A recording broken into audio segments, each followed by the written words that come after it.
Get us started. I pledge allegiance to the flag of the United States of America and to the republic for which it stands, one nation, under God, indivisible, with liberty and justice for all. Well, that was an exciting beginning. Thanks, everybody. Linda, do we have any communications other than what is listed on our agenda tonight? I was trying to find it. We did receive a letter, which I discussed with my admin, and I don't believe she put it in the folder. It was a thank you letter for a donation, and probably from one of the Global Awareness or something. I'll have to share it with you at the next meeting. Okay, All right. no worries. Thank you.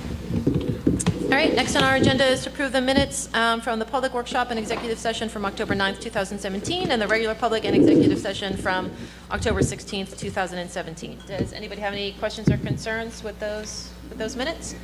No? Okay, seeing none. Linda, could we have a roll call, please? I would like a motion. Oh, sorry. Can I get a motion to approve those? So moved. Can I get a second? Second.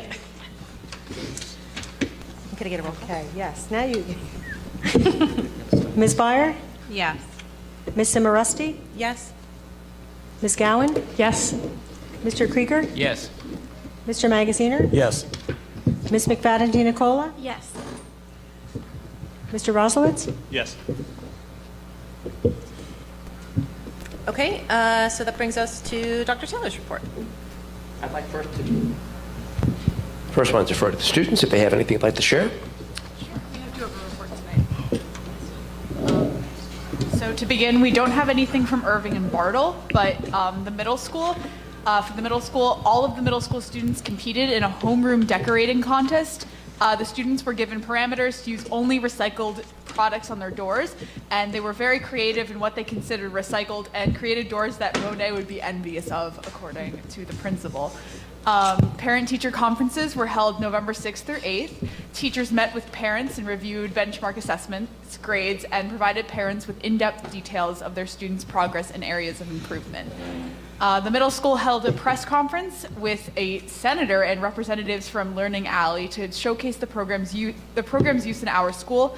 Learning Alley provides text-to-speech services for books, texts, and reading materials. The senator procured a grant that covers the cost of the program for the middle school, and students that use the program as well are as representatives from for-profit organizations, board members, and districts.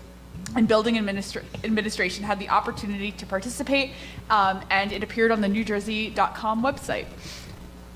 Students in Spanish classes celebrated Cinco Dia de los Muertos by baking traditional sugar skulls, artwork, and drinking homemade Mexican hot chocolate. And all middle school teachers recently had training in conducting restorative practices and will be involved in a book study of a book by Dr. Chris Emden from Columbia University related to cultural competency.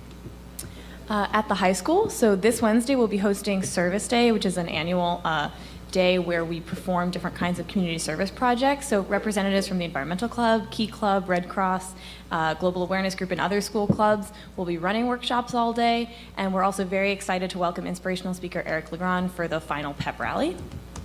The football team is preparing for the annual Thanksgiving Day game. Coach McGlynn and the other coaches and the entire team are working very hard at practice, but we do expect it to be a really tough game for Highland Park. The fall play, The Election, went very well. Ticket sales were excellent, and high school students who came on any of the 3 nights enjoyed guest performances by Mr. Lassiter, Ms. Marioni, and Mr. Gold. Congratulations to the entire cast. I saw the play and I thought it was really phenomenal. The Environmental Club hosted a cleanup at the high school this weekend and collected 5 trash bags full of garbage on the school grounds. So we're really excited that they're out there kind of beautifying our grounds. And Liv and I are very excited because we received our first comment from a student. So a junior mentioned to us that she was really worried about the growing achievement gap that she observed in her classes, and she thought that students, including herself, didn't always feel very involved in their education. So some of her suggestions were about projects and more hands-on assignments, and we were really happy to tell her about some of the stuff we observed you guys talking about, including the makerspace and especially like the elimination of the U.S. History 2 honors things to try to do that. So we did kind of communicate some of what's happening here to her, but we want to let you know. What, I'm And- sorry, what, did you say what grade level the student was? She's a junior. A junior. In cross country, senior Peter Tilton placed first in Middlesex County at the New Jersey Meet of Champions this past Saturday. So congratulations to him and the entire team who advanced to states 2 weeks ago. It was an excellent season for cross country. And finally, Mr. Lassiter sent out a survey to the entire student body asking students to respond to questions about the new schedule. Results will hopefully be completed by the end of November, and then Mr. Lassiter, certain teachers, and Student Congress will be able to evaluate how the schedule operates from the student perspective. Great. Thank you both so much. Does anybody have any questions for either of our student reps? No? Okay. Thanks. I'd like to spend a few minutes updating the board and the community on the status of our strategic plan. We're in the second year of our plan. Those of you who are new to the strategic plan, this is a culmination of effort among 60 some odd members of the community who came together 2016 June and identified 4 broad areas that the community felt we needed to focus on, and then identified several goals and action steps that we've been implementing over the last couple of years. So tonight, I want to dabble in a couple of highlights, things that have happened in the last couple of months of which you might not be aware. One of the focus areas has us looking at promoting educational equity. In general, looking at the whole child, looking at more than just academic performance, but trying to foster social, emotional, and psychological health as well. The first goal of the first focus area of our strategic plan has us formally putting in place programs that might help students outside of intellectual growth. And we are currently running, in our effort to support this goal, lunch groups at both Irving and Bartle. And you should know we actually have 6 lunch bunch groups in both schools. These are small groups of students who are referred either by teachers, parents, guardians, principals, anybody who around the student feels can benefit from the various themes I'm going to show you now. At Irving, it's a little tough to see. I'm hoping you can catch that. I'll read it out loud for those who can't see the titles. We run 6 groups: Soaring to Success, Social Skills Stars, Positive Attitudes and Behaviors, a group called the SEL, that stands for Social Emotional Learning, Superheroes group, a group called Yoga Strong Kids. That's all about practicing mindfulness activities. A group called Garden to Friends, a group called Confident Kids, and the 6th group that meets at Irving is called the Helping Hands Divorce, Loss, and Separation group.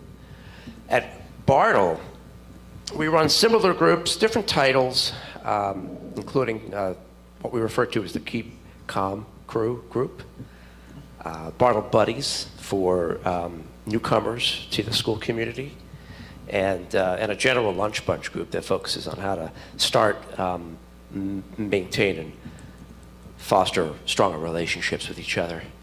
These groups are very active. They're meeting 2-3 times a week, and they involve anywhere between 10 to 15 students in each group.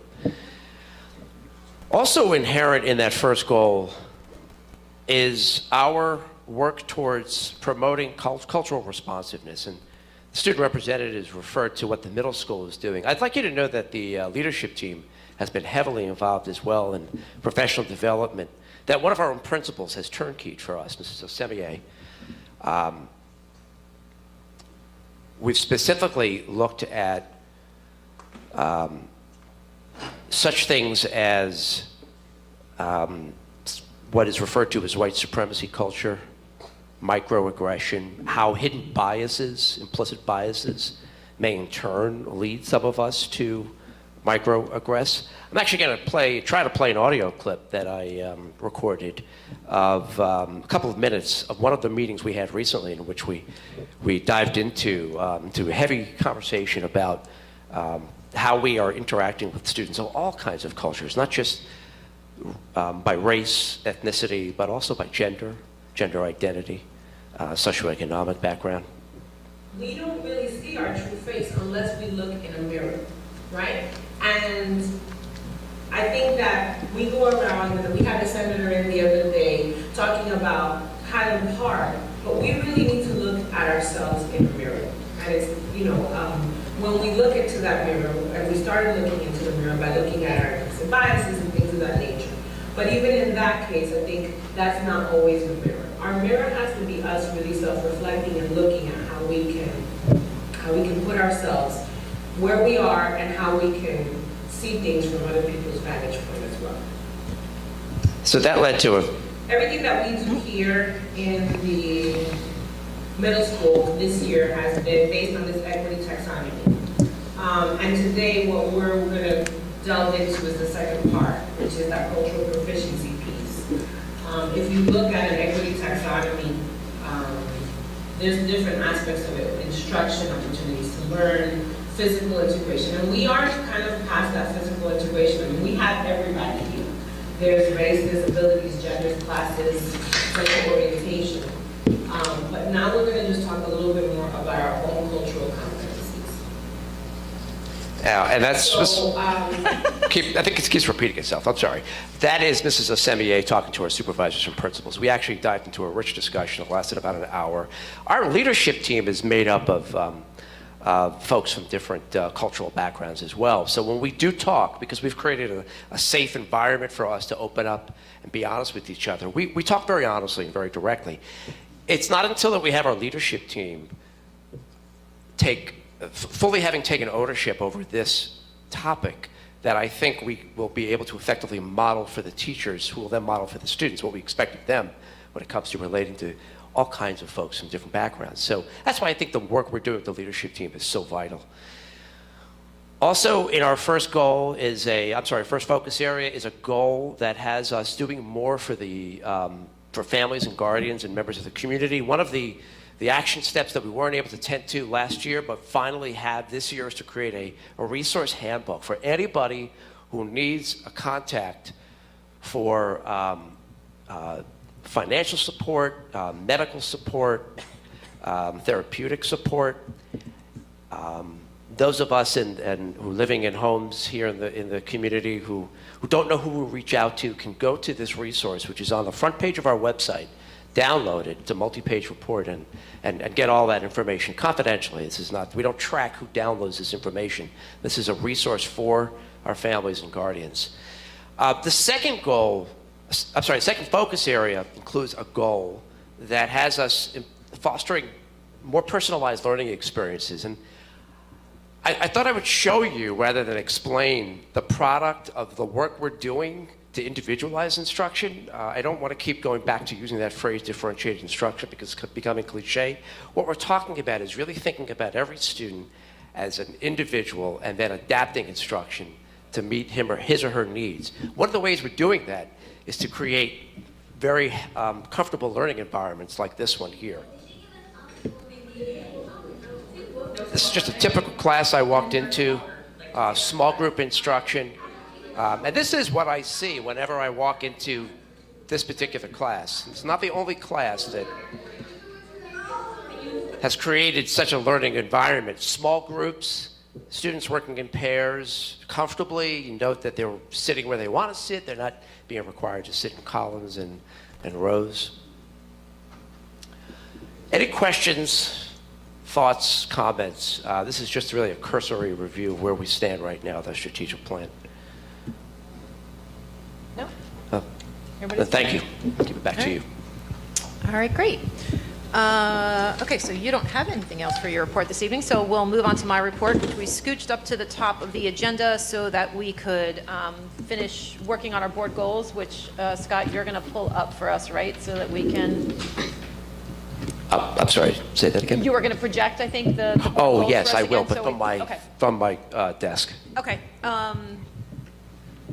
So did anybody have any other, Anne had added a couple of things that she wanted to... I want to actually withdraw that addition. As I read through them, I saw whether it covered elsewhere. And The yes, whole edition? The whole edition. Okay, yes. the Yeah. whole edition. Okay, so... So I'll boot All it right, up. so... I agree with you. You agree with her removal? Okay. But I guess I should. It's going to be 1 Well, second. it seemed to me that like Jersey On, for example, was already integrated into one of the other steps. What was it? Ensuring technology access for all students. The hand. Yeah. The handbook, I'm not, I applaud the creation of the 2-page resource list. I'm not sure that's the handbook I envisioned, but it's, you know, it's better than what we had. And it's on the website. I'm actually losing track of what the other ones were, but. That's good. Thank All you. right, yeah. Okay, so did anybody else have any other concerns about what we came up with yesterday or want to add anything else? Okay, so maybe we don't even need to put them up if we don't have any, everybody's good? Okay, so Linda, can I just move that we approve the board goals as drafted at last week's meeting?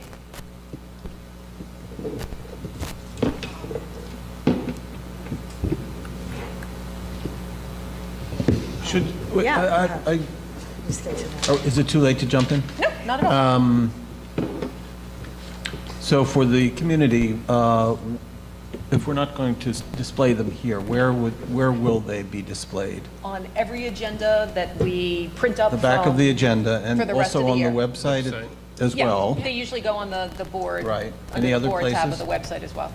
Just those two places. So those are, they're easily accessible. And, I mean, and if anybody watching at home wants to go back to our last board meeting, our board meeting from last week, that's when it was all discussed, and we hammered out those goals. So we now not only live stream for everybody at home, but then we have a YouTube channel where everything is, all of our meetings are warehoused, And, so.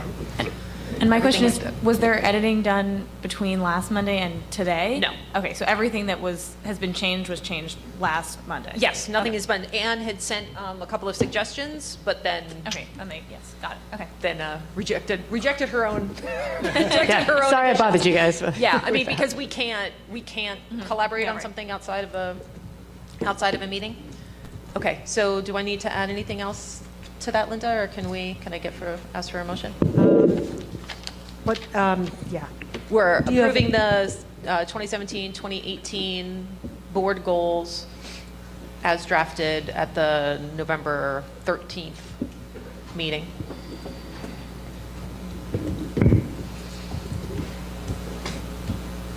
That's fine. That's fine? Okay, can I get a motion? So moved? Can I get a second? Second. And can we get a roll call?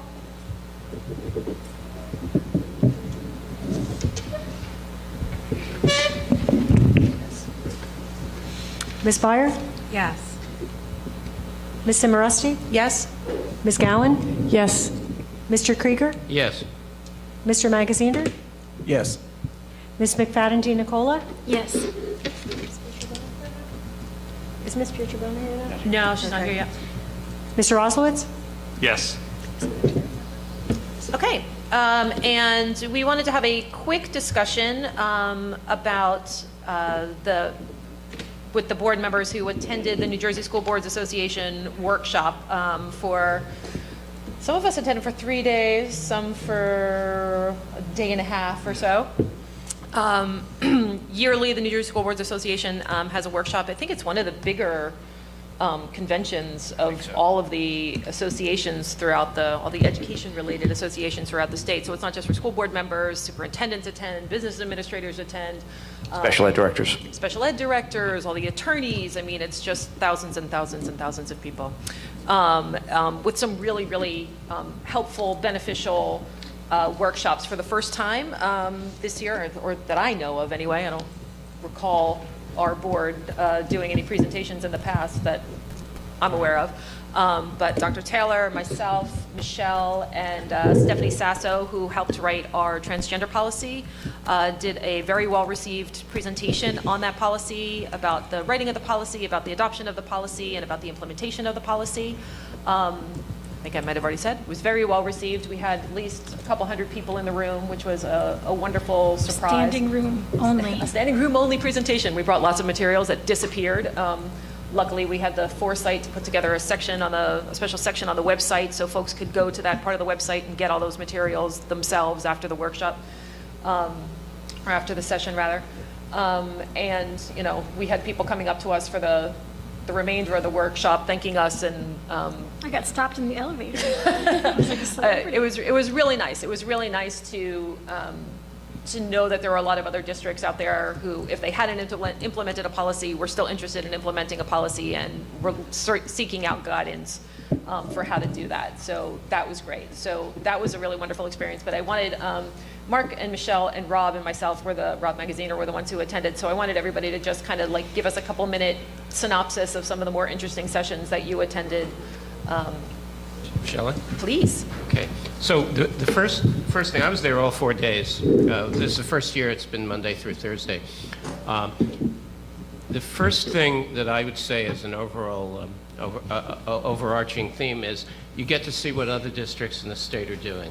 You get to see what other boards are doing, what other districts are doing, what other superintendents are doing. You get to meet the different attorneys, different other service providers, computer networking, and so food services, etc. So you get a lot of the culture of what's going on, and I think that's really fantastic. I personally attended meetings on the HIB law, harassment, intimidation, bullying law. That's been ongoing work that the board has been doing with the administration.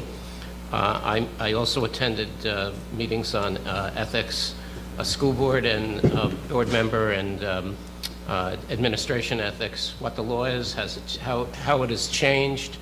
And going back to the HIB law, they discussed changes that are coming or possibly coming, and there are changes coming that will make the law much easier for us to, we think, much more easy for us to manage and to understand and to kind of control. And then I attended some meetings on science, technology, education, which is something I'm very interested in. So I got to see what kinds of curriculums other districts were doing. I also subbed for Scott. There was a green team, or a Sustainable New Jersey, which Highland Park is involved with, and Scott couldn't stay at work back at the district, so I co-presented with some folks from the state and Rutgers, and it was a very good and interesting meeting. So anyway, it was great. And again, the top end of that was that you get to see the culture and what's going on in the rest of the state, and that's worthwhile if you do nothing else. I was just looking through my app. There's a downloadable app that we get through school boards, and I was just looking through it. I meant to make notes on all of the classes that I attended, and I didn't have a chance to do it. But I was there with Darcy for 3 days, and we drove down together. That's why I say with Darcy, like we weren't attending all the same classes. But the very first thing that we went to go see was a talk and a question and answer session with the state school board. And those are appointees. And it was interesting. There were a lot of good questions asked, and it was really good to hear a lot of the questions were those questions that I had that I was, a little too frustrated to ask. But it was good to hear them asked. Unfortunately, we didn't get any real solid, definitive answers from those questions. But the other really wonderful experience, besides presenting on behalf of our school, our policy, was the farm to table, I believe they called it. It was a farm to table, Jersey Fresh resource, I guess, that was being promoted, and it was really wonderful to see how many different iterations, farm to table could take in a school setting. So there was a school in Newark that had a really intense farm to table program built into their curriculum, to the point where everything that they did in that school seemed to focus on their gardens, and this is in the middle of Newark. They had like rooftop gardens. They provided vegetables for their cafeteria. The kids were involved in every aspect of the garden, planning and maintenance. There was another school that we had presented to us down in Glassboro, which is down near Rowan University. Yeah. Rowan used to be known as Glassboro. Okay, so They just beat the Highland Park boys team in the group one. Oh, well, that might be true, but they have an awesome garden in their elementary school, and the teacher who runs that program actually was the one doing the presenting. And so she was all kinds of energy. I mean, I was tired after the presentation just listening. So that was really exciting because she had built the program from the bottom up, and she had the help of the Jersey Fresh team, and they are unregulated as far as state regulations go, this portion of the Jersey Fresh resource team. So they can come in and do all kinds of different things in schools, whatever, your staff is requesting help with. And they were so welcoming. They were like just unbelievable. They wanted emails and they wanted questions, and they had a table set up outside the workshops in like the general, I called it a marketplace. It wasn't really a marketplace, but it was that kind of feeling, going to like a marketplace. Everyone had their tables set up with their services. And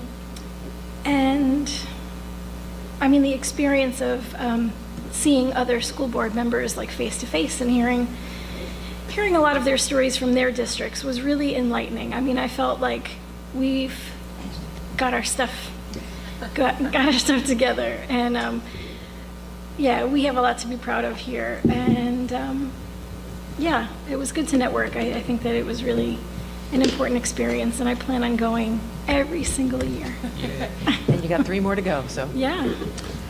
I think I can, well, first of all, I think Mark and Michelle described the experience really accurately. It's funny because before I came to be on the board, these meetings used to be kind of jokingly referred to as, oh, that's where the school board members go to drink the Kool-Aid, which I mean, it's somewhat of an insult, but and is it true? I don't know. But actually, after being there, and I was only there for 2 half days, really. It was I went down on Wednesday afternoon and returned on Thursday morning. So having been there, for that short of a time, I kind of feel like it is worthwhile. It is energizing. You do learn a lot. I attended one session which was on filing tenure charges as a board, which there's a lot of legalese and role play and what have you, which was interesting. Didn't pick that one for any particular reason, but that happened to be in the neighborhood. And as you walk through the marketplace, as Michelle described it, I mean, I've been to a lot of trade shows, and this was typical, a lot of booths set up and people trying to interest others in purchasing their products and what have you. So there is that aspect of it. Thursday morning I took a class, which was a required, so board members, the first 3 years of their first four members. I did my 4-year training. Oh, okay. Every year for the first 4 years of being on a board, each year you need to take a class, take a course, pass that course. So it's a training, and the first year that I was on the board a year ago, I did that training online. This time I decided to do it with some others, and it was a room full of people who learned a lot. It was about finance and governance. And I found that a lot of the topics that we discussed and reviewed were things that we actually do really well in our finance and budgeting process. So Yay, Linda. yeah, it was pretty cool. All right, well, I can definitely, from my experience, let people know that this is not where Highland Park goes to drink the Kool-Aid. If anything, this is where we go to set the stir record it straight. Actually, there wasn't just drinking of the Kool-Aid, and I'm not speaking about our group, but some of the others might drink Yeah. other things. For sure. But one of the most probably enlightening sessions that I attended was with the Deputy Commissioner for the State Department of Education, Peter Schulman. I'm a little infamous with guys like that, I'm afraid, so they kind of they're ready for me to get up and Here comes ask them trouble. some difficult questions.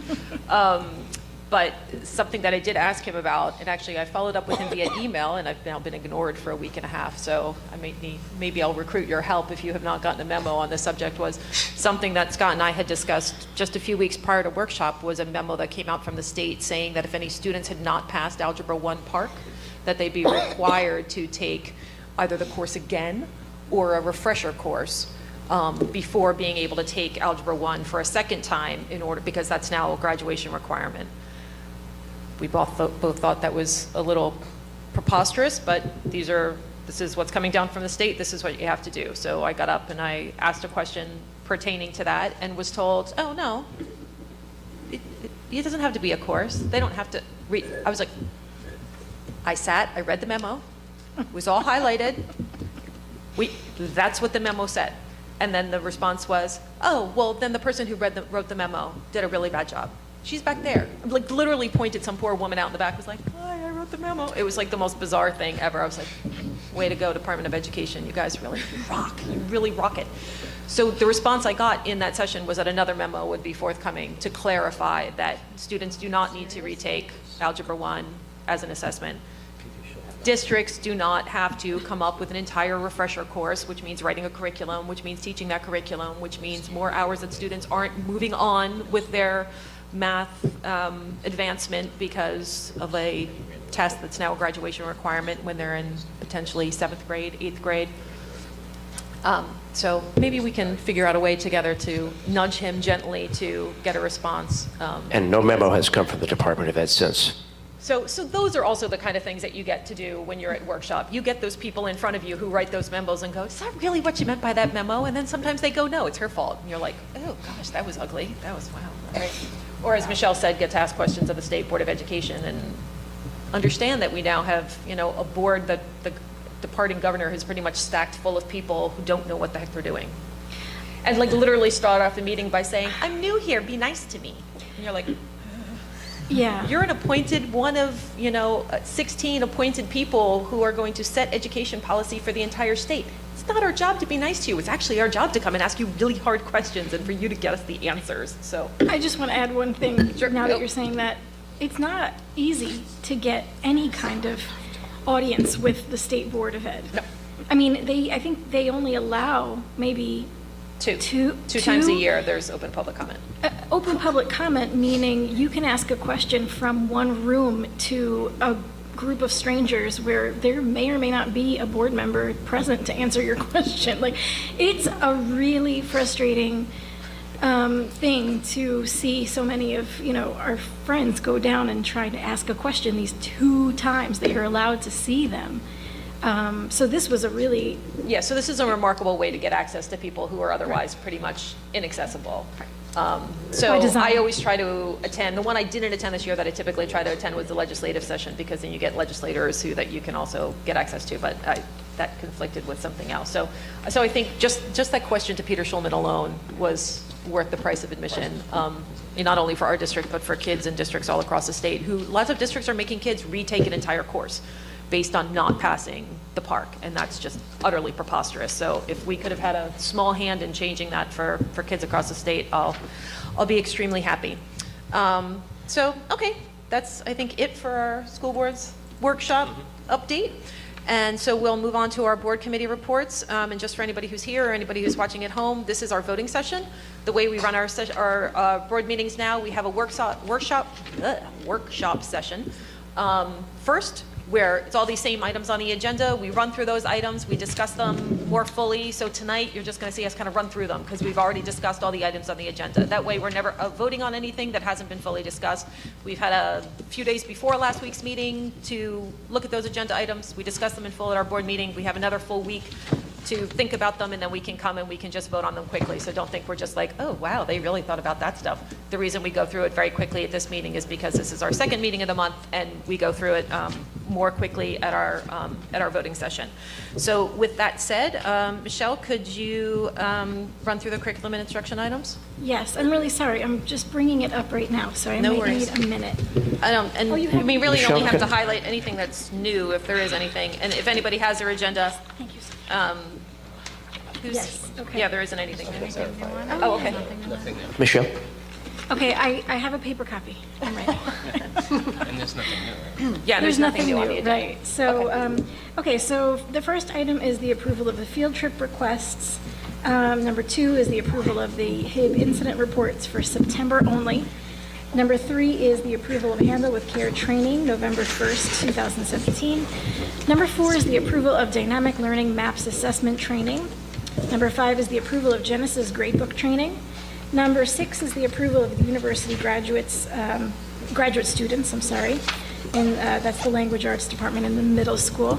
Number 7 is the approval of the health curriculum for grades K through 5. And number 8 is the approval of memorandum of agreement between education and law enforcement officials, the MOA. And I'll follow up your report by answering a question the board asked me regarding 2 field trips that were on the agenda, that are on the agenda. One regards DECA state trip, and the other is Mr. Gold's group's trip. So, as you can see, the DECA trip is costly. The board asked me to report what we ended up having students pay last year after all the fundraising. So I can tell you that the regional competition that DECA attends, which is in Kean University, ended up costing nothing thanks to funds raised by the DECA store and then initial dues that are paid. The board supports those dues, so the students aren't paying them. Now the state competition, which is in Atlantic City, ended up costing students, and of course we defray costs for those who qualify for free or reduced lunch, $55. This is after, again, DECA funds to the store, again, dues, and then budgeted funds from the student activities account. So again, the cost was $55 for the state. And I believe those are the 2 competitions that we have again on the agenda for this year. Now, Mr. Gold's trip to New Brunswick, which is a field trip request again this year, that is for Livia, that's for Congress. There's the one on here is Model UN. Yeah. Thank you. Congress is in the spring. The students ended up paying, and correct me if I'm wrong on any of this because of the data I'm reading from, $200. Yeah, it was 210 this year, but 10 of that, so $10 was actually going towards a fundraiser for schools in Mexico City. And the trip to Mexico ended up costing students $500 last year. This is after the group raised $11,000. There was no cost to the board. And again, we do use grant money from the foundation and other funds to offset costs for students who can't afford to go. Okay. Thank you. Is that, okay. Yep. Does anybody have any questions for Michelle on any of the curriculum and instruction items? No? Okay, so we will move on to the finance report. Mark? Yes, most of these were on the agenda last time. I'm just going to go over the ones that weren't.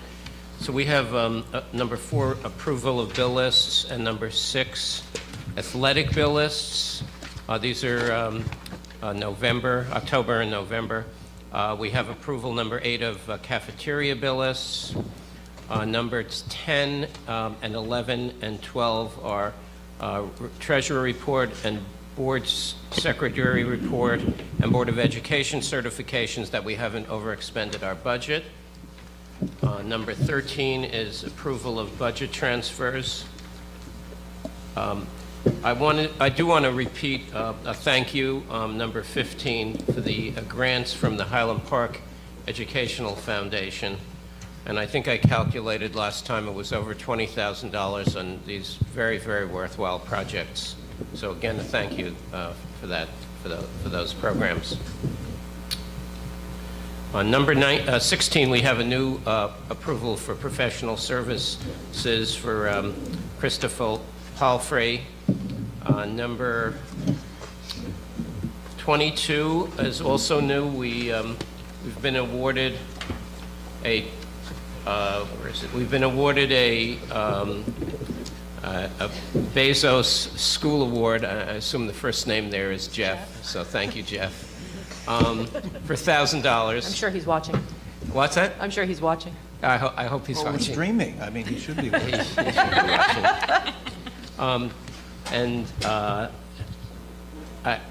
I hope we see more in the future. Number 23 is a proposal for the replacement of the middle school, high school automated controls. And we got bids, and they're very different, but one of them entails a lot of extra work to reconfigure the whole system because the other vendor has the configurations for the system. And then 24 is to actually award the contract. It's for $11,220 to Johnson Controls, which, you know, is a very well-known, serious company and does this kind of work. And then number 25 is new, and it's a pre-litigation settlement agreement, which is to allow a charter school student to attend an out-of-district placement. And that's the full finance report. Okay. Anybody have any questions for Mark? No. Okay, seeing none, we'll move on to personnel. Good timing, Judy. Yes, Well done, Bam. Thank you very much. Okay, there's not a lot of changes in personnel this week either, so I'm just going to go over the new items. Number 13 is the approval of a personnel payroll bookkeeper, Francine Gartner, effective January 3rd, 2018. And that's to replace retirement. Number 19 is the approval of 2 volunteer coaches. And Could I ask about Sure. 18? So we have a Schedule B position of student funds new at Irving School. There's 4 positions. oh, I missed that. I'm sorry. Yeah, there's four student fund positions. Have we started making determinations who are going to be approved for those Yes, by December 11th, I'll have the remaining 3. in December? Correct. Thank you. December 11th and 18th. Thank you. The work is still being done. I don't want you to think that we're not actually. This work is still being done. It's still being done. Okay, thank you. And then I have a reading correction on number 29. The after-school assistant pay rate should be $10.75 rather than $10.25 per hour. And, one more. We have an approval of a medical leave, number 30, beginning November 13th with the return date of December 19th. And that'll do it. Okay. Does anybody have any additional questions for Judy? No? All right. Seeing none, and we don't have Cherise here for equity and excellence. So we will move on to public comment. Policies. Oh, sorry. I totally missed policy. Sorry, Ann. These are exactly the same policies, excuse me, that we discussed at 2 first reading meetings, and then we discussed at our workshop meeting for second reading last time. The only difference is that we've taken the overdue school lunch money policy off the table for now, pending some further discussion about that with the administration. But everything else is exactly as we discussed it last time. And Linda and Scott did provide us with the information that we were looking for from last week's meeting, so Yeah, thank you. That's I'll get a really chance good. to review that. I haven't looked at it yet, but we'll take a look at that, and then we'll see what implications that has for the policy moving forward.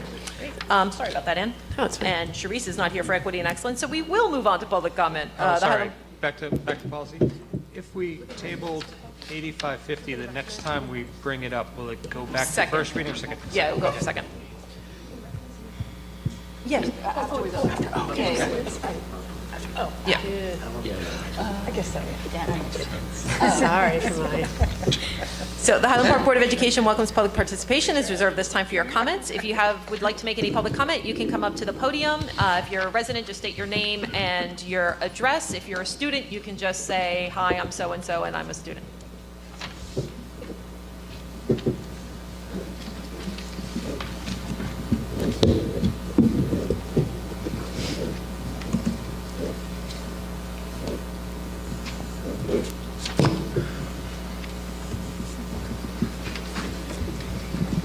Good evening. Thank you so much, Board. Thank you for all you do. My name is Catherine Pellicane. I'm at 208 Valentine Street. I'm not only a concerned parent of 2 middle school students, currently at the Highland Park Middle School, but I'm also an educator for almost 21 years. My husband and I really try to teach our boys how to be responsible and hardworking students. We have them go onto the Genesis portal each week and explain their grades. As an educator, I also work with Genesis, so I know what to look for. We also have them now go on Google Classroom, which is wonderful for the students because they can really stay organized, especially when the parents are getting the weekly summaries, which we really appreciate. And we get to discuss, because all parents know, your student comes home and you say, what did you do today? And they're like, nothing. Or how was your day? And they're like, good. And that's all you get. But the Google Classroom weekly summaries really help us discuss what's going on in class and keep us abreast of all their assignments, projects, and tests, which we really appreciate. But now going through all of this, it's really come to our attention. Sometimes too much information is too much information. It has really come to our attention that there needs to be a new policy regarding grades. Currently, there is no policy that I'm aware of, after I've asked some administrators, if there's a policy for required amount of grades that teachers must input into the Genesis portal, and there is not. We need to make sure that all the classes are structured consistently. As of right now, all classes are structured differently, meaning teachers get to choose which percentage they want their homework to be, which percentage they want tests and quizzes to be, which percentage they want participation to be. Not really too concerned about the weighting. What I'm concerned about is that we're double weighting in many classes, that teachers are giving a point system and then they're also using the percentage weighting. So it's really difficult for students to try to figure out their grades when teachers are double weighting things using a point system as well as percentages in weighting. I know we live in a very small school district. That's why I love Highland Park so much. And at the same time, there are no department heads. We do have a lot of great administrators, but there can only be so much checks and balances for them to be looking into. And I think that's probably why we don't have these requirements in place. But it would be an easy thing to do, since there is no department head, to kind of make these checks and balances. And it would also make it much more consistent in regards to grades and weighting. I know a point system definitely works well for teachers because they can decide, oh, a test is worth 50 points. A homework is only worth 5 points. A project is maybe worth 30 points. So then they're already weighted according to how the teacher wants. And it's easier for the student to understand and also then calculate their grade at the end. If teachers did use this point system, then not only would students, but also parents, even those of us that are not educators, would know what assignments are worth. Now teachers are using all different methods to calculate grades, which makes it very difficult for students to figure out their own grades, which we want them to be responsible for. Also, what we're noticing, and I've talked to many parents about this before I came tonight, is the danger of limited amount of grades. Because there's no required amount of grades for students, when this is combined with weighted grading system, which many of the teachers do use, one particular grade can have an extremely large effect on their final grade. And often when this is not intended by the teacher does not intend to do this, but it happens because of the double weighting. It can take an enormous amount of mathematical senses and foresight to figure this out. I know as a beginning teacher, I was very concerned, very confused by grades. And it took a lot of time and my mentor helping me to figure out what was the best way to grade my students. A point system is consistent, and also we need a consistent number of required grades in all subjects. It would make it not only easier for the teacher, but also for the students, again, to calculate their own grades, which we want to build responsibility in our youth. This would be a great thing to move towards, especially when our students are entering high school, where I'm also become aware this is also a problem.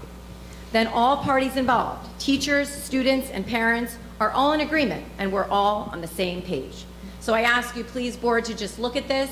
I think it would make a really big difference in how the students see their grades and take responsibility over them if we really did make a required amount of grades for each subject area. I know in many other districts, friends, other educators, and as well as in my district, there are a required amount of grades.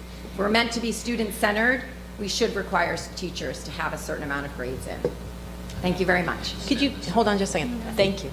Can you explain to me the double weighting part? I'm not following that. Sure. So in the old system of grading that some teachers still use, you can see something out of 100 points. So the teachers might say 10% for homework, 20% for quizzes, Right. 40, and it would add up to 100 points. Right. So the teachers are using that, but then along with that, the teacher might give a quiz worth 30 points. So it's not out of 100 points. They might get 27 points out of 30. So now they're weighting that quiz within the already weighted percentage. So it's double weighted. So that's worth 3 points out of the 100, and you have to figure out from the 3 out of 100 where 27 on the 30 comes in. My And two is high this school the? students here are not. No, that's good. It's good. And thank God we have our finance math guy. And I didn't understand either, and I saw a lot of shaking heads. I don't think any of it. And this is specifically in your case, the middle school? It is, but I know from parents of high school students that it's also going on. No, It's absolutely happens in the high school. Yeah, I don't think it's, Thank you. I don't think this is new. I don't think it's new at all. No, it's not new. Yeah, no. Can I just- ask a question? So if my kid, who's also in middle school, gets an 80% on a quiz, and quizzes are 40% of the grade, I mean, how's that double weighting? I mean, you just multiply 80.8 times... Because that, I'm sorry to interrupt. No, go ahead. But if they're saying 80%, that it's not double weighted because they're doing it out of 100 points total. But as soon as they give it a point amount, like say it's only worth 30 points, and they get a 27 on it. So now it's being weighed by points and it's being weighed by percentage. So I always thought that you said Pick one or the other. I always thought that the way you did that was if I got a 27, I got 27 out of 30, which is what, like 85%? I don't know, 85%, and then I know I got 85% on one quiz and 85% on another quiz, and that's all Because 40% of my grade. all of the quizzes aren't worth 30 points. Oh, so you're this weighting the quiz- quizzes. I see. I see. Yeah. Oh, So that's this double. quiz might be worth 30 points, you may get a 27. The next quiz might be out of 50 points, and it I might see. be a 45. So you could fix this by just changing the number of points each quiz. Each quiz could be worth 50 points, for example. Or just get rid of the percentage weighting and just have a point system. So like participation would be like 200 points or something, or out of 100, I guess. Participation would be 30 You don't even points. have to make No, it a required amount. This shows how hard it is. So how would because it- how it's so would it hard to look? explain. Okay. How would it look for a non-educator? Sure. So my husband is a high school teacher. I know that he uses points because even at my school district, My and wife of course uses it's elementary school, we use a percentage weighting. Okay. So because I already have a weighted percentage, like 10% homework, 20%, I have to give all of my scores out of 100% so that I'm not double weighting. So what does that mean? Wait, so for homework, you would say like this person did 80% of their homework, for example, or No, like each homework that they give me is out of 100 points. I see. And then the average of that would then be, say, an 87. So for 10% I of their see. grade, they got an 87 for homework They- at the end of I the marking see. period. And you're saying when there's a 30-point quiz, a 30-point quiz and a 27-point quiz and a 60-point quiz, I mean, those don't have to be weighted differently. They could just be a number of, one has 60 questions, one has 50 questions. And my wife was a college professor, and Right. she did the point system that you're talking makes so about. much more sense. Because many of her, I just don't see why I education think- department, and many of the students might have been challenged by what you're calling a double weighting system. And I think to answer your question, because I used to Right. help her set this up. Right. If you have a quiz is worth 3. On the overall 100% of your grade Right, but- for the whole year, it's worth 3. A single quiz. No, I understand And then that. the quiz is out of 100. Right. And then depending on what you got on the quiz, Right. you got some part of the 3% of your, or 10, and the quiz might Right. be worth 10% of your total grade. But I mean, when a teacher gives, one quiz has 70, maybe one quiz has 100 questions, let's say, not really. Another quiz has 30 questions. Those quizzes aren't necessarily weighted, like the 100-question quiz is more Not if important. it's done with percentages. Well, but I mean, I always assume that when my kid, might or might not. when one math test, there's 7 questions. Another one, there's 3 questions. I don't assume like one is more important than the other. But They're if you- both, like, he got if you got 1 out of 3 on one, you got 33% on one quiz. If you got 7 out of 7 on the other, you got 100% on another quiz. You add up all the percents that he got, and it's 40% of the grade. And Right. That's what we think, but that's not what it is. how can you tell? Like, I wish I could put a PowerPoint no, on. I understand what you're saying, but how do you know this? Like, when I look at my Because I'm a kids, teacher. but how do we know the teachers aren't adding up the percentages on each quiz? Because they can't, because Genesis does it for them. Right. Oh, Genesis can't calculate, you got 27 out of 30? No, I'm not saying that. I'm saying when they do it out of 30 points, Right. they say 27 out of 30, Yeah. right? Then it's giving that quiz a 30-point value. But their quizzes at the bottom already have 40% of the grade. For this So term. it's double Right. weighting it with a percentage and a point system. See, all right, I don't see it understand laid that. out. I don't I either, got it. but so like, But let's, that's can we? why I'm saying it's so confusing. Right. Nobody understands it. So when we as adults look at it, we say, oh, a 27 out of 30. Oh, he got an 85, but he didn't really get an 85. So could the teachers fix this by putting in the percentage in Genesis instead of the point numbers? Like, 27 out of 30, what percent is that, 85, and then typing in 85? Yeah. Would that fix it? Well, because then it wouldn't be double weighted anymore. All right, Hey, I don't so- understand the double weighting, oh, okay, I'm sorry. Right now, we don't have to 100% I'm sorry, understand this. I'm sorry. It's like, no, it's okay. I'm just But saying, this we is good, could because go I back just and forth wanted about to it. make you aware that it Yeah, is yeah. confusing and So- just to be looked at. This is for you, Scott. So you'll take a look at this, and then you'll come back to us, and you'll because I did look at our grading policy, and it's just very generic. Yeah. There's nothing specific about it at all. So if you talk to the administrators, you guys come up with a plan, then you'll come back to Ann for policy and let us know if I there's don't think we updates should we have can a make to the policy. policy. Yeah, give me a little time, and I'll promise to follow up with you personally as well. And I know we all want to be student-centered. That's one of our main goals in Highland Park. And to judge a student on only, 6 grades for a whole marking period, it's just not fair. You have two, I had I two know, I love heads this. going like And I this in didn't front of see you. them anything. I love the head nod. And if I could just add something on really quick, there's lots of teachers who put in like 3 grades for an entire marking period.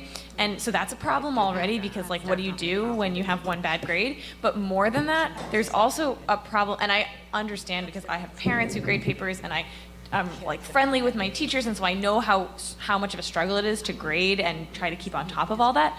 But there's also a problem of everybody putting grades in the last 3 days, and then there's no opportunity to fix the hand grade. in work and stuff. And so for somebody who I don't, struggle with that, it's not necessarily that like something that's like personally been a huge problem for me in the past, but you can imagine that a student who forgot a homework assignment and didn't realize that they'd forgotten it, and then they get to the end of the, period and they have nothing, like they can't do anything about it. That's also a problem. I Okay.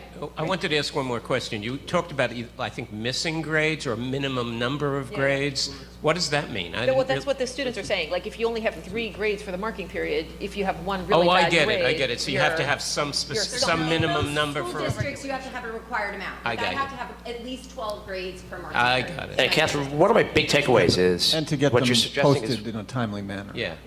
we have to be more consistent and have some basic standards. That would be great. Okay, we'll look into it. Thank you. Okay, thank you. Look into it. Get back to you. Thank you.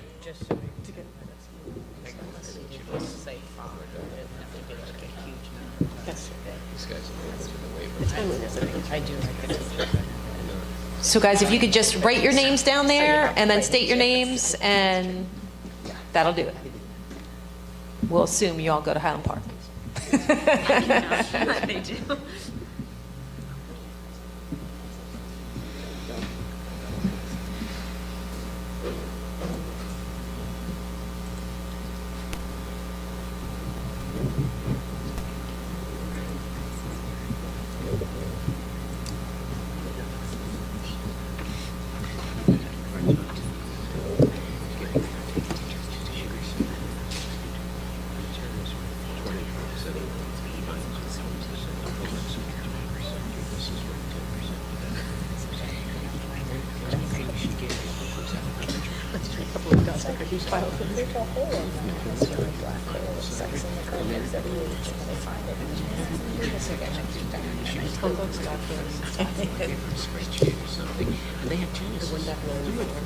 So it's not teachers wouldn't be consistent. Go ahead. It's all you. Head coach of Highland Park High School harasses the underprivileged students. Just state your name. Oh, yeah. Brandon Doss. Thank you. And do you want these? Big. Well, one at a time. Okay. Well, I'm Brandon Doss. Dylan Darkwa. Jamal Morris. Ray Passo. May I begin? Yes, you may. I'm sorry. I didn't know. You can adjust the microphone if you need to move it. Head coach of Highland Park High School harasses the underprivileged students in our school, and the school covers it up to save his job. Administrators were notified multiple times of his actions towards students as well as his actions towards parents. No matter the scenario, head coach was physically abusive to a student in particular who didn't know how to stand up for himself. There are multiple cases of students who are afraid to speak up and say something to someone because of the repercussions from him and the the administrators. Some kids like us are not afraid and are sick and tired of him getting saved by the administrators. So now we are those students trying to help the greater good and eliminate this behavior that our school swears they do not tolerate. There is no reason to be mentally, verbally, and physically abusive to the kids of any high school. Our request is for the Board of Education to further look into the removal of all participants who take part in the abusement to the students of Highland Park High. And we had a petition in school that kids signed, and all these students who signed it, whether they were on the football team or in school, we got at least, I think it was 80 kids to sign the petition who agreed with us for the board to look further into it. And we have multiple cases that I could read to you. Would you like me to? Do you want to give me the petition or a copy of it? I do have a copy. Or if you give it to me, we can make a copy and give you a copy back. Can we do that in the like middle to. school office? Yeah. That would be great. Yeah, but on the back of it, I have the info. Oh, we'll give it back to you. Okay. Don't worry. And we won't copy whatever's on the back if there's something on the back you don't want copied. Did you want to read? Do you want to read what's... Yes, please. Yeah. Yeah, We can just make one for now. Okay. Yeah. And then we can make more later. Do you mind giving it back to him, Linda, so he can read it first? Yeah. Yeah, So he'll he read can it and then we, yeah.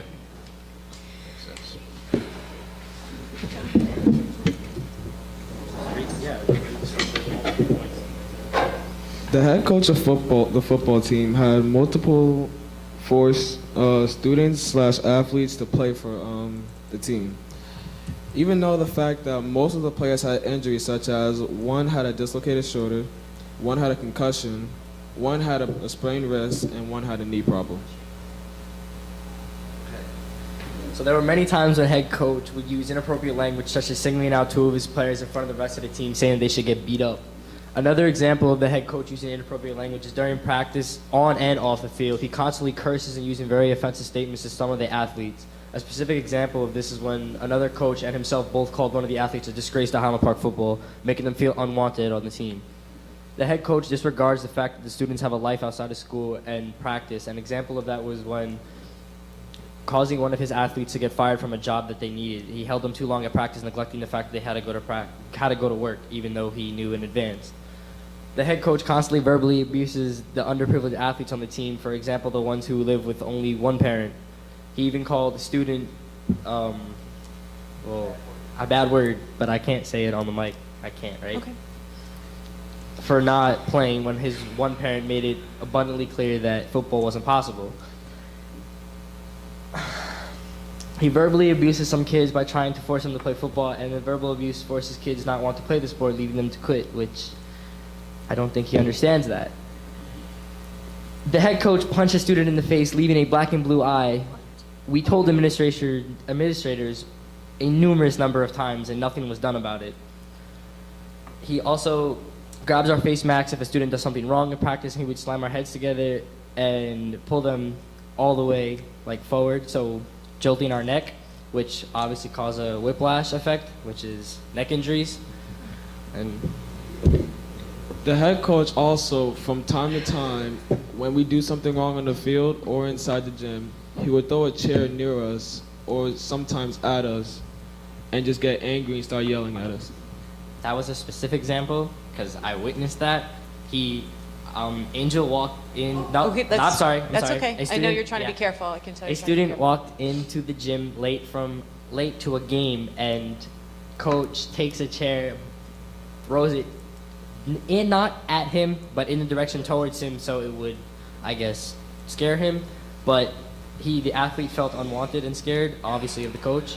And then the last one is the head coach forces athletes already on the team to get players for the football team, and I witnessed one of the students on the team strangling and dragging another student to practice, just to practice football.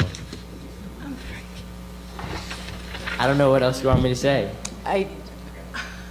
Did you guys, all right, so obviously you guys have stated all of this now for the record. Is this all written on what you're presenting to us? Okay, so you've written it all down as well. Okay, so that's what you're going to give us to make Yeah. copies of? Okay. I don't know if y'all got anything to say. Fellas, can we make a copy of that now, or do you have more to read? Okay, thank you all very much for coming and coming and talking to us. Legally, we can't discuss personnel matters. We can't discuss anything involving staff. Okay, so I'm glad that you know that and that you understand that us not responding back to you in any way to what you're telling us does not mean that we're not listening to you or does not mean that we're not hearing you. So we very much appreciate you coming tonight and speaking with us, and we will make sure that Dr. Taylor follows up with you. Of course you can. Just make sure you state your name and make sure you write it down as well, because our board secretary isn't here right now. So if you could state your name and address for the record. My name is Robin DeSico. I'm actually Brandon Doss's mother, and I also have a little one at Bartle School. And also, he came to my house, the head coach. And I'm sorry, also, if you could just state your address for the record, I'm so sorry. 136 Columbia Street in Highland Park. I think it was the beginning of this year or maybe last year. He came to my house and kept assuming and pushing buttons, telling me that my son had to play football when he had a concussion freshman year, and we were like, no, he's not playing. And as a matter of fact, to go back, freshman year, when he did have the concussion, I took him out of football practice, and the coach turned around and told me, well, there's no excuse for him to miss practice. And I said, there is. He had a concussion. And he told me again, there's no excuse. So obviously he's not looking out for the well-being, so I really hope they look into this, because I spoke to administration and they just didn't say anything, they just let it go. So I really hope somebody does something, because I actually told him to get off my property, and actually I was going to call the police because he would not get off my property because he kept insisting my son had to play football. Okay. Of course.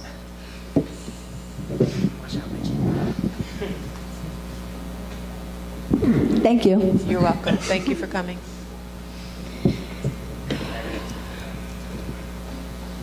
It's very hard to write and talk at the same time. So, I know you said you're going to tell Mr. Taylor, but we told two big administrations, and one of them was Taylor. We told Lassiter too, and I'm sorry about the names, but we told the principal of the school, and and all he did was he actually broke confidentiality of us talking to him in private and asking him, and he went outside and deliberately told head coach who said what, and I think that's wrong on both the principal and Scott. Okay. If it's okay, my mom would like to say something. Of course. Ma'am, if you could just state your name and address for the record and write it down for the board secretary. My name is Lorraine, last name is P-O-K-U. I am Dylan Daqua's mom. My address is 809 Donaldson Street, apartment B, Highland Park, New Jersey. I don't think I've met Coach McGlynn. However, he keeps harassing my son to play football. I have told my son numerous of times, tell him I said no, unless if he wants to hear it directly from me, which would not be a very good way of me explaining to him no. So I'm letting you, the board, to know that if he approaches him one more time, and this will be the last time, he will not hear a very good no from me. I want it to be clear and stated to the board too as well. I would not approach anybody else, but I told my son to handle it, otherwise I will have to handle it myself. Thank you. Thank you.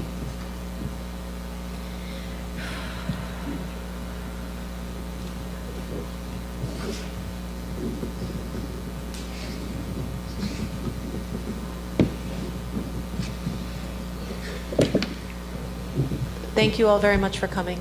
Thank you. Thank you. Thank you, guys.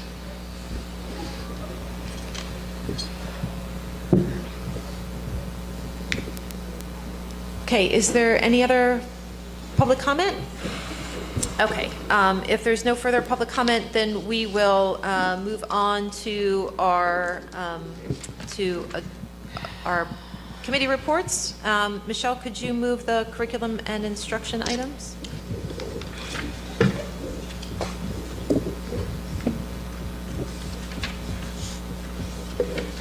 It's 1 through just Oh, I'm collecting. sorry, I'm sorry. No, I got That's it. okay. I got it. I'm just 1 through 8. correcting myself. Yes.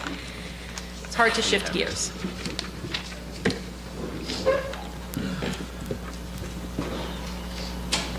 Good night, gentlemen. Good night. Thank you Night, for guys. coming. Gentlemen and moms. And gentlemen. And moms. And gentlemen moms. Night. I would like to move items number 1 through 8, please. Is there any discussion? Second? I'm sorry, is there a second? Second. Any discussion?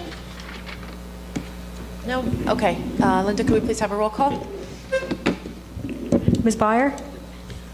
1 and 3 through 8, yes. And then on 2B, no. But yes to the rest on 2. Yes. Okay. Thank you. Ms. Simoresti? Yes. Ms. Gowan? Yes. Mr. Krieger? Yes.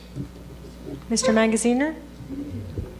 Yes on 1 and 3 through 8, and I will abstain on all of 2. Ms. McFadden Nicola? Yes.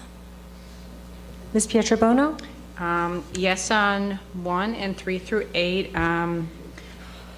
and yes on number 2, yes on everything except B, which I'll abstain. Mr. Roslowitz? Yes on 1 through 7, abstain on number 8.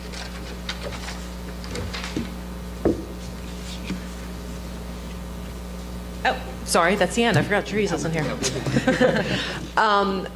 Mark, could you move the finance and facilities items, please? Yeah, I'll move items 1 through 26. Okay, is there a second? Second. Is there any discussion? No? Seeing none, Linda, could we please have a roll call? Ms. Byer? Yes. Ms. Simoresti? Yes? Ms. Gowan? Yes. Mr. Krieger? Yes. Mr. Magaziner? Yes. Ms. McFadden Nicola? Yes. Ms. Pietrobono? Yes. Mr. Roslowitz? Yes. Okay, and Judy, could you please move the personnel and communications items? Sure. I'd like to move items 1 through 30. Okay, is there a second? Second. Is there any discussion? Okay. Okay. Okay, Linda, could we please have a roll call? Ms. Byer? Yes. Ms. Simoresti? Yes? Ms. Gowan? Yes. Mr. Krieger? Yes. Mr. Magaziner? Yes. Ms. McFadden Nicola? Yes. Ms. Pietrobono? Yes. Mr. Roslowitz? Yes. Okay, and Anne, can you move the policies for us, please? Yes, I'd like to move number 1. Okay, and where we didn't put on, Yeah, that one is omitted. okay, great. Yes. Okay, can I get a second? Second. Is there any discussion? No? Okay, seeing none, Linda, could we please have a roll call? Ms. Byer? Yes. Ms. Simoresti? Yes? Ms. Gowan? Yes. Mr. Krieger? Yes. Mr. Magaziner? Yes. Ms. McFadden Nicola? Yes. Ms. Pietrobono? Yes. Mr. Roslowitz? Yes on A through G, no on H. Okay, so Dr. Taylor, you wanted to, Would like to formally introduce our new supervisor of curriculum and instruction and congratulate Ms. Fittipaldi and her family, Ms. Rebecca Fittipaldi. Congratulations. Please take the podium. Say a few words. I don't have to sign in, you correct? do not. no. Okay. Well, I wanted to say thank you very much. Very excited. I am so appreciative of this opportunity. For the past 11 years, I have had the pleasure of getting to know the students, the families, the staff, and all the community members here in Highland Park. And although I've spent most of my time at Irving School, I've had grown relationships with many staff members, administrators, and stakeholders here. So I look forward to continuing to foster these relationships as I start my new position. I bring to this position a strong background in balanced literacy programs, social and emotional learning, and best practices in all areas of instruction. My primary focus when I step into this position will be to meet with all the content area teachers, take a needs assessment of the district, and continue to build the relationships with the members of the community. I look forward to supporting the district's strategic plan by creating differentiated learning experiences, a culturally responsive curriculum, and to continue to hold our teachers and students to high levels of achievement.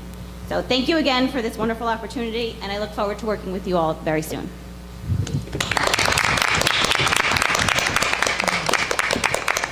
We're very proud to have a homegrown leader in our midst, and to Ms. Fittipaldi's family, thanks for coming out. Just stay a few more minutes longer. I'd like to now formally introduce the new interim principal at Irving School, who will be minding the store for Ms. Freeborn while she's out from January 4th through the middle of June, Miss Megan McNally, also homegrown talent.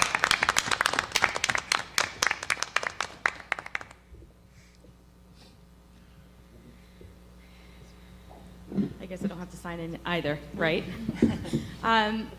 Good evening, everybody.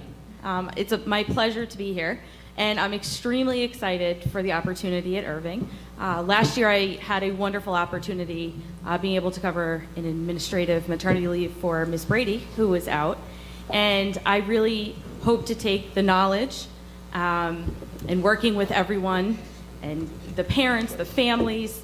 Though with the little ones, I'm extremely excited to go back to where I originally started in education. So, thank you. So I want to thank the Personnel Committee, Ms. Sorenstein. All of you were so supportive and helpful. This was a really rigorous process. In the case of the supervisor position, we had almost 100 applicants for this position, and it was a very rigorous process. So thank you. At this point, you are welcome to go home and maybe celebrate a little bit, and then go to sleep because we have school tomorrow. Have a good night, everybody. Good night, guys. Thank you so much for coming. Congratulations. Okay. Let's see. So we will move on to our board liaison reports. Good night, everybody. Good night. Scott, do we have anything from Joshua? Yes, there Jen, should be a or- report in the board drive from the Oh, okay. last Municipal Alliance meeting. All right. So can we pull it up maybe and give a couple highlights? Oh, or sure, just I'm so sorry. It's If you want to continue, I can come back to okay. it. Perfect. Michelle, anything going on with public information or HPTV? Not that I know of. I have not been to either meeting, and I haven't heard been- anything. been quiet on those fronts? Very quiet. All right. No news is good news. Rob, there's usually something good going on at HPEF. So I didn't attend the HPF meeting this in October. There is one tomorrow night. But they did approve all of the grants that Mark read into our, that we approved this evening. So I know that they had, I think, more than 30 applications, and it was a difficult process to go through, and these were very generous and much needed. So Great. All right. Are you going to be able to attend that meeting tomorrow night? I will be there tomorrow. Fabulous. Thank you. Judy, anything from the Commission for Universal Access? Their meeting conflicts with this meeting. Oh, dear. But Tara asked me to report that she will be meeting with the GLOW about making a donation to them. Oh, nice. Okay, so I'll report back when I get more details. Wonderful. So Public Library, Suzanne. I'm looking for that document as well, and I can't find that or the Municipal Alliance document. So as soon as I get hold of that information, I'm going to share it with the board directly. Okay. I'm going to send it as an email. All right, thank you.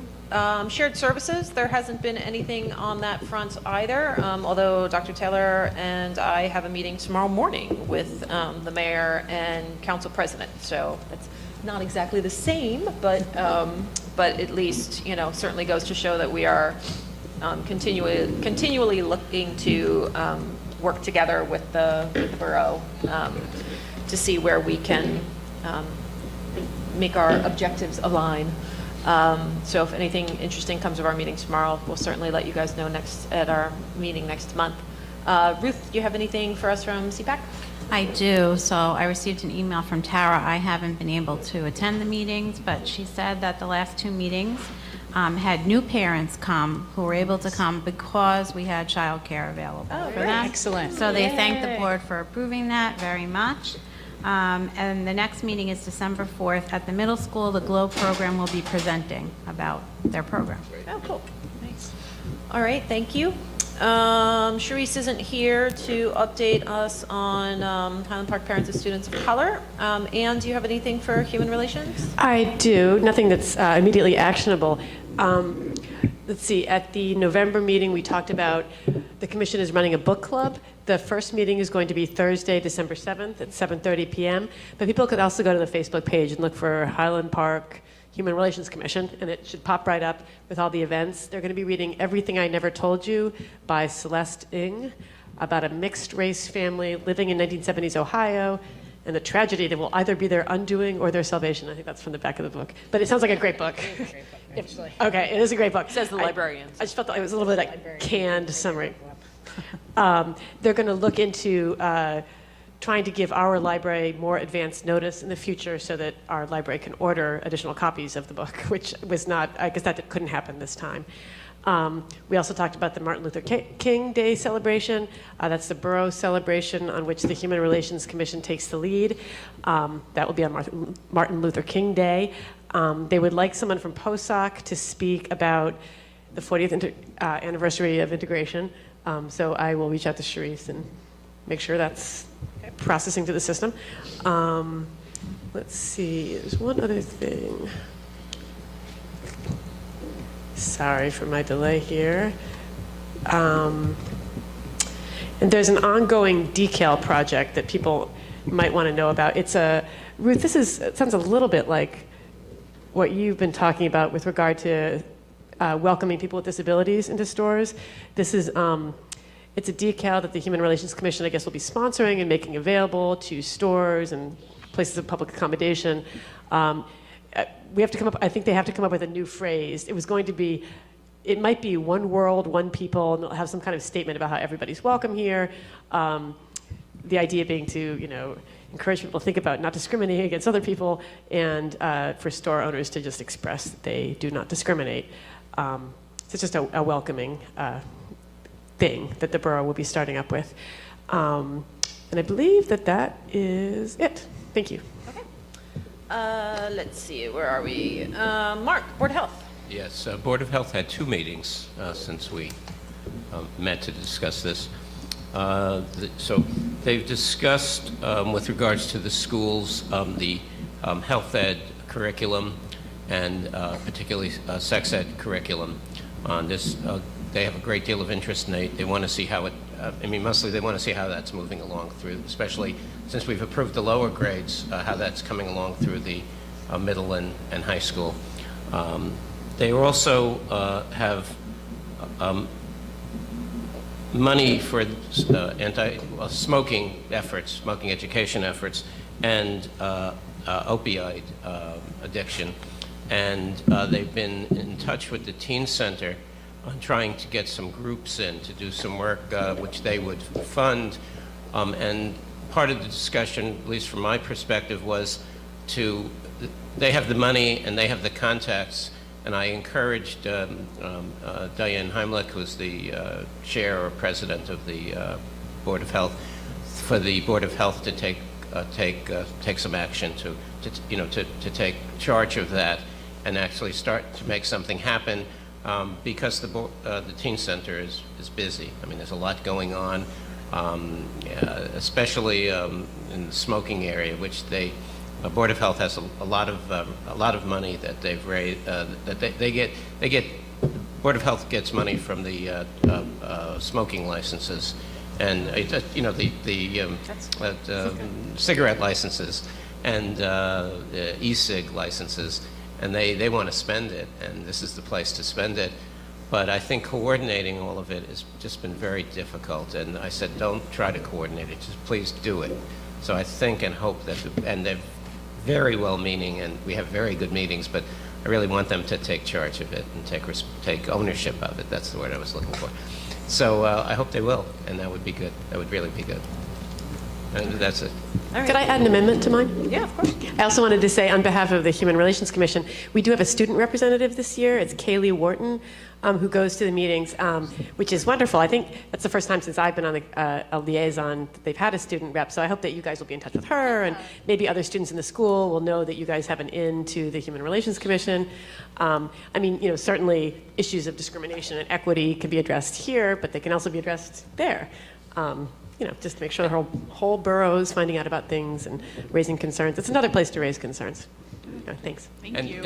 And the Board of Health has two students from the high school. Oh, that's great. And they're fabulous. They brought this stuff up initially. Oh, good. They said, what about like,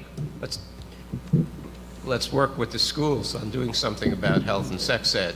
And they talked about what would be useful. It was just really open and everyone was listening.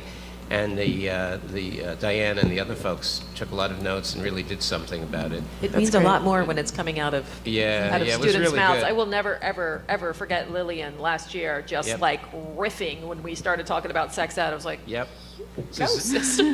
Well, I'm Like, hearing that in fantastic. the Board of Health meetings. Great. Also, I wanted to say about the library. Just a quick note: the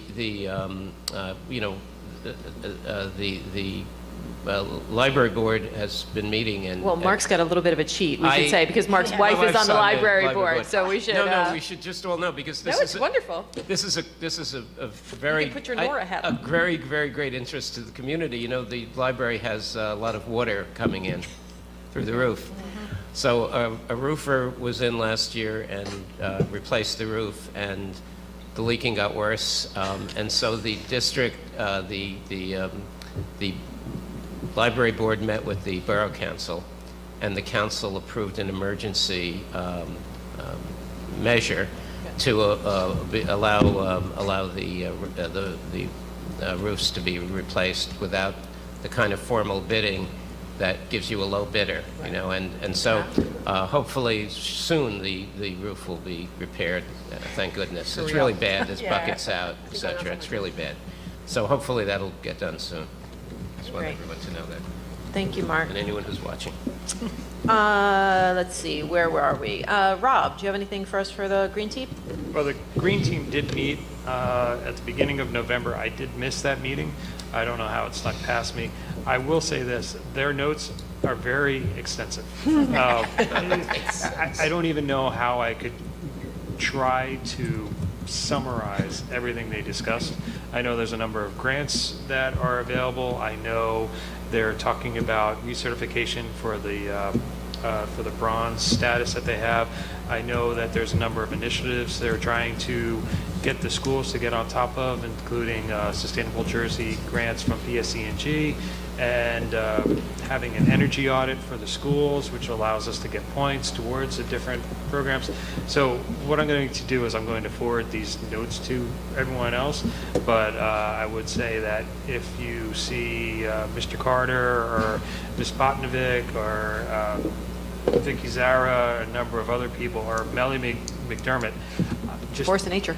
yeah, really, because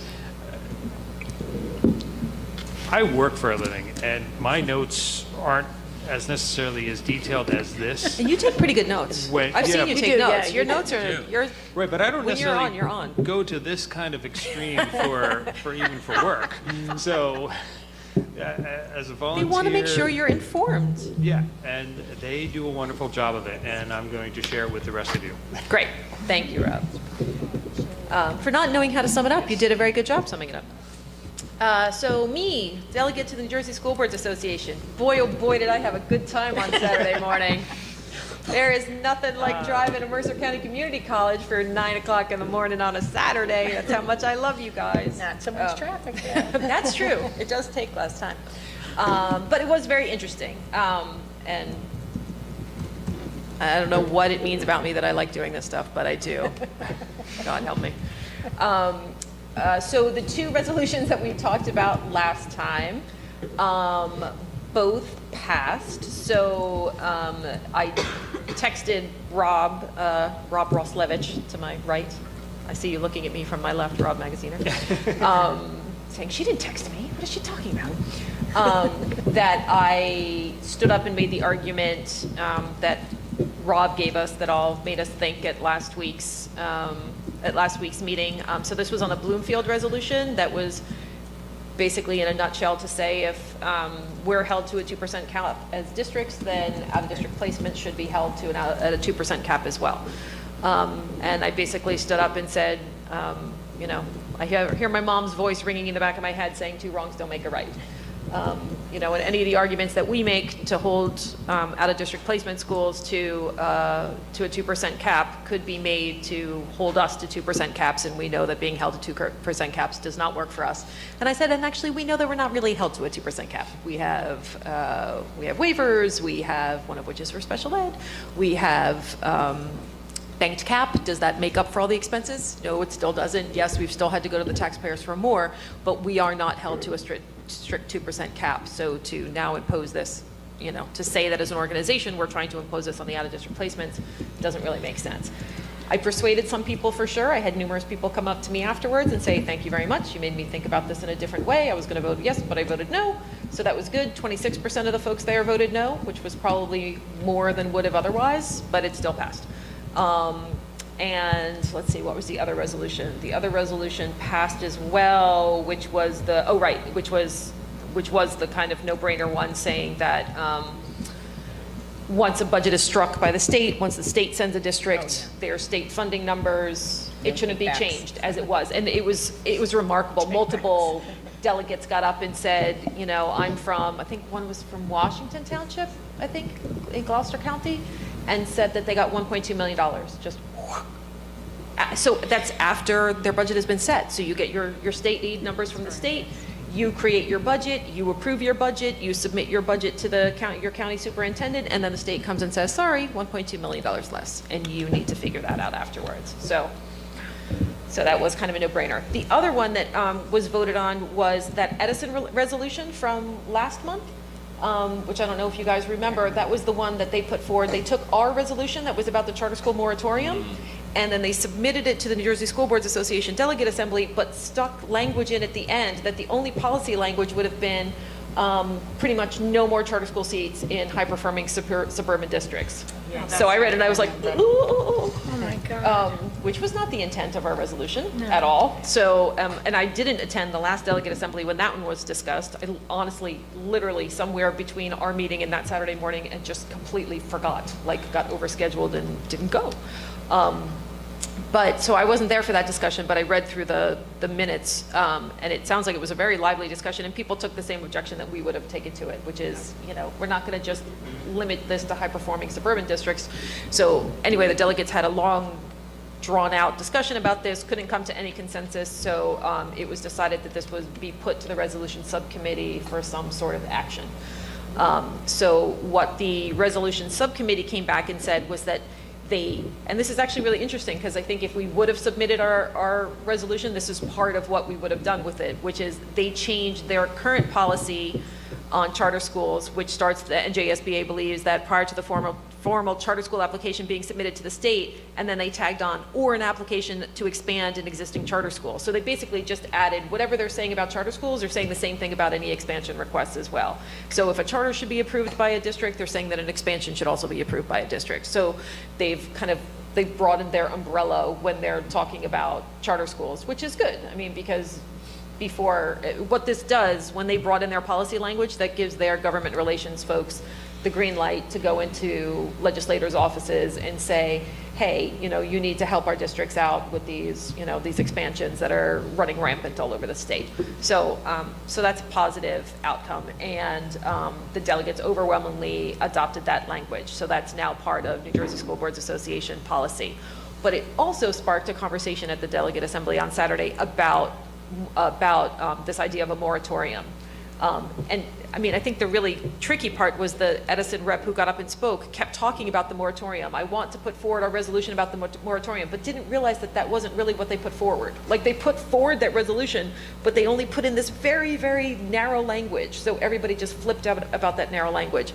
So what it made me think is, for the next Delegate Assembly, we should take our moratorium resolution, adapt that for a full statewide statement, and we'll submit that for the next delegate assembly. And it's going to be incredibly timely. Now that we have a new, governor-elect, his policies on charters could land absolutely anywhere based on statements that he's made, based on the people he's putting on his transition team, the people he's put on his transition team. There's some wonderful people. There's some people that make me all kinds of nervous. So it's impossible to tell from who he's selected where he's going to land on this issue.